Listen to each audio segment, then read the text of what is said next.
Good evening, Calvary kids, and welcome to our second week of Kids on Missions online, where we talk about missionaries who go all over the world to tell people about Jesus.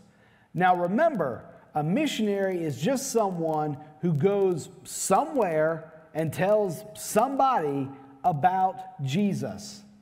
Now, over the last 2 weeks, we've been talking about a specific continent where missionaries serve. Now, who can remember what is the name of that continent?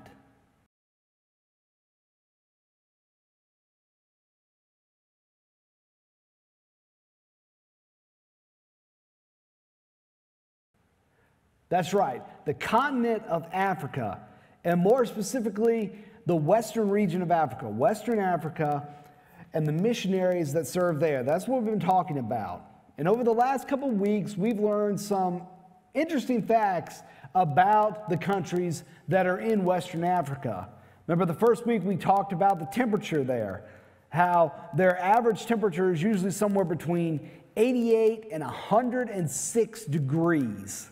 That's pretty hot because that's like the hottest day of the summer here.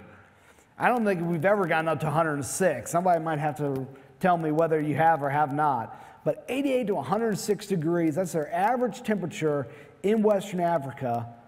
And then last week, we talked about their version of a mall or a marketplace. Now, when you think of a mall, remember, you think of a big building with a bunch of different stores inside, maybe with games, technology, clothing. That's what you kind of think of when you think of a mall. But at Western Africa, their malls are a little bit different. Remember, they're outside in the open, there's no building. And a lot of people bring their stuff that they want to sell. They set up tables, so everything's on tables instead of shelves. There are no just individual stores. Everything's set up on tables. And it's usually things, instead of toys and games and stuff like that, it's usually things that people need to survive, like food, cleaning supplies, clothing. Those are the things that you might find in a mall or marketplace in Western Africa. Now, we also talked about two different missionaries who serve in Western Africa. The first one we talked about was Kimberley. Now, who can remember, what does Kimberley do in Western Africa?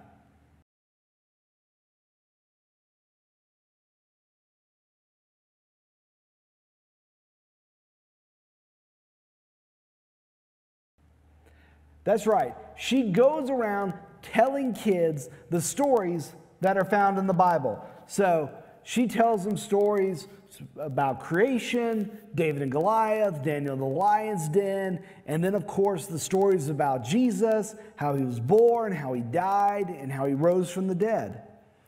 Because remember, a lot of the kids in Western Africa don't have access to a Bible. And they may have never heard any of the stories found in the Bible or even heard that Jesus loves and cares about them. So Kimberley goes and she tells these kids the stories of Jesus. Now, the other missionary we talked about last week was Isabel. Isabel and her family do camps for a specific sport in Western Africa. Does anybody remember what sport that was that they do camps for?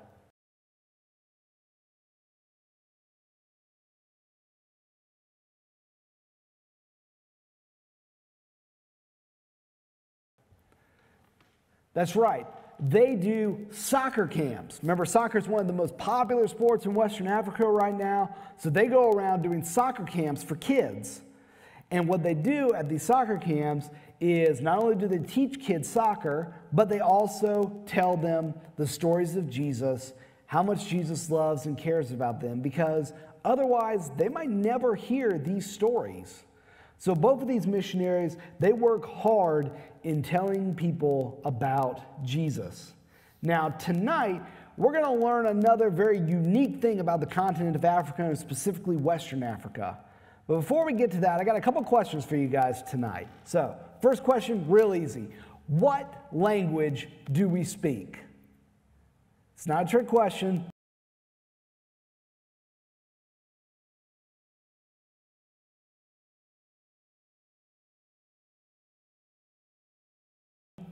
It's English, right? Most everybody listening to this video probably speaks English. That's the language that the most people speak here in the United States. Now, does anybody know any other different language, or maybe have taken a different language at school?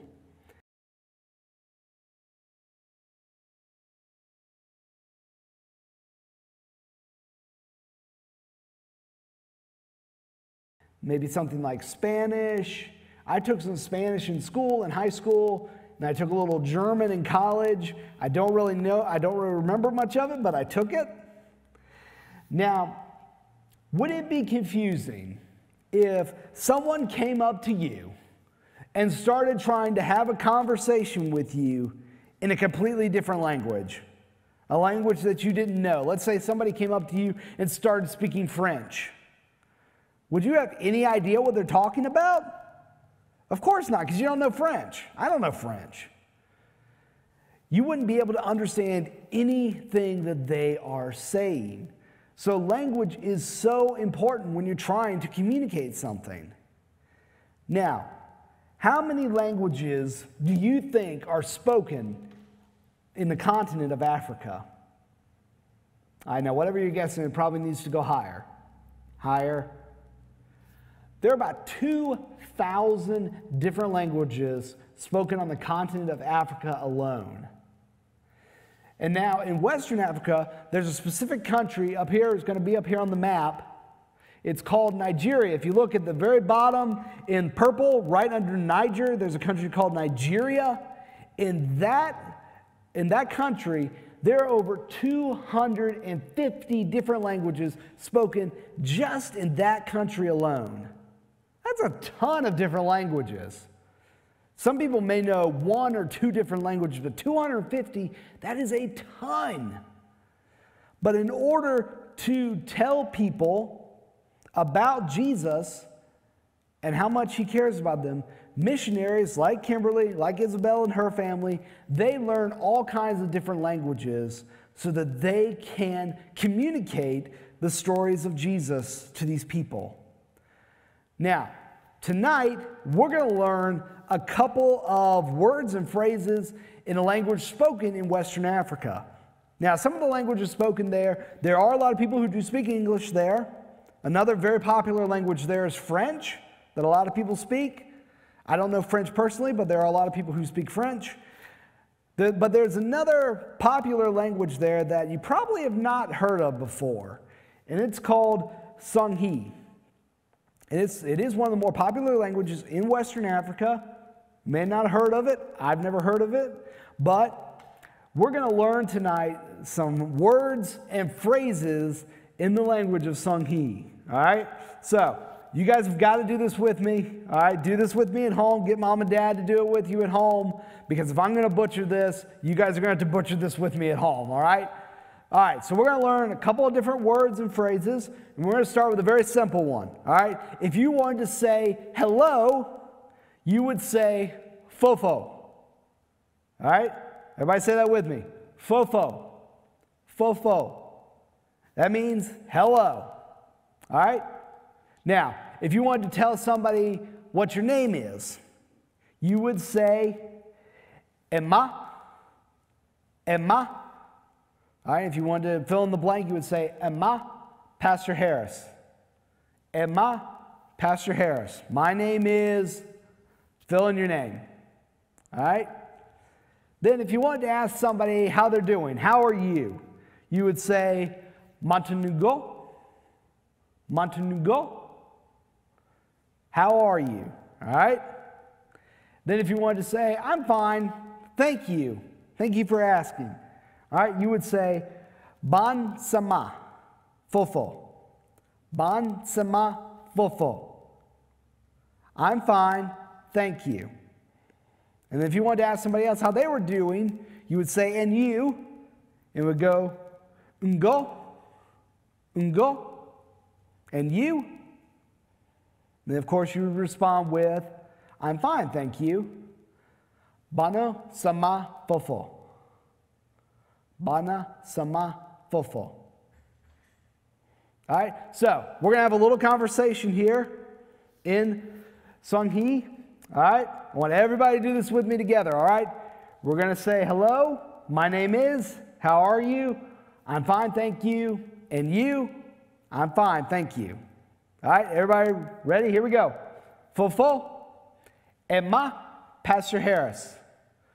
Montenegro, Ban Sama Fofo. Ungo, Ban Sama Fofo. All right, great job. So you basically just said, hello, my name is Pastor Harris. How are you? I'm fine. And you? I'm fine, thank you. Way to go. So now you can tell your friends, your family, that you know Songhi, that you know another language. Now, these are just a few words, phrases, but if you were to try to tell somebody the stories of Jesus Christ, you would need to know a lot more of the language. And sometimes it can be really hard and difficult to learn an entire language. All right? You just think about it. These are just a few words and phrases. You were to learn an entire language so you could tell somebody about Jesus. It would be really hard. There are some people that have a gift for languages, and there's some people that don't. But either way, it's really hard. But Kimberly and Isabel and her family believe that it's so important that they tell people the stories of Jesus Christ, that they're willing to work hard to learn and memorize all these different languages so that they can tell people in Western Africa the stories about Jesus Christ. And here's my encouragement for you guys today. All right? Sometimes it can be very hard or difficult to tell somebody about Jesus, or maybe to invite them to church. It can be kind of scary sometimes. But you know what? The Bible tells us that God says, if you are telling someone about me, I am going to be there with you, and I am going to give you the words to say. All right? So no matter how difficult, how hard, how scary it might be to tell somebody about Jesus, God promises us that He will always be there with us. So my encouragement to you guys today is, no matter how hard, how difficult, be willing to tell somebody about Jesus. Be willing to invite them to come here to church. And you can do it in English. You don't have to learn an entire different language. You guys can do it in English. Invite people to church. Tell them how much Jesus loves them. No matter how hard, no matter how difficult, because God will always be there with you, and He will always give you the words to say. All right? Now, before we go tonight, we're going to practice our memory verse for this month. It's found in Psalms 66:16. All right? And I promised if you guys came back and said this verse to me or Miss Melissa that you guys would get a special treat. When we do come back to the church, because we will eventually be coming back, I promise that if you can say this verse to me or to Miss Melissa, you will get a prize. We're going to keep working on this until we come back, all right? So let's all say this together. It's Psalms 66:16, all right? It says, "Come and listen, all who fear God, and I will tell what He has done for me." Psalm 66:16. All right? Everybody say that together, all right? Ready? 1, 2, 3. "Come and listen, all who fear God, and I will tell what He has done for me." Psalm 66:16. Great job, guys. Like I said, we'll continue to work on that until we get back here at the church. But until then, I hope all of you guys are doing well. I hope everybody is staying safe. Know that we love you guys. We care about you. If you need anything, please contact us here at the church. And until then, we'll see you guys next time.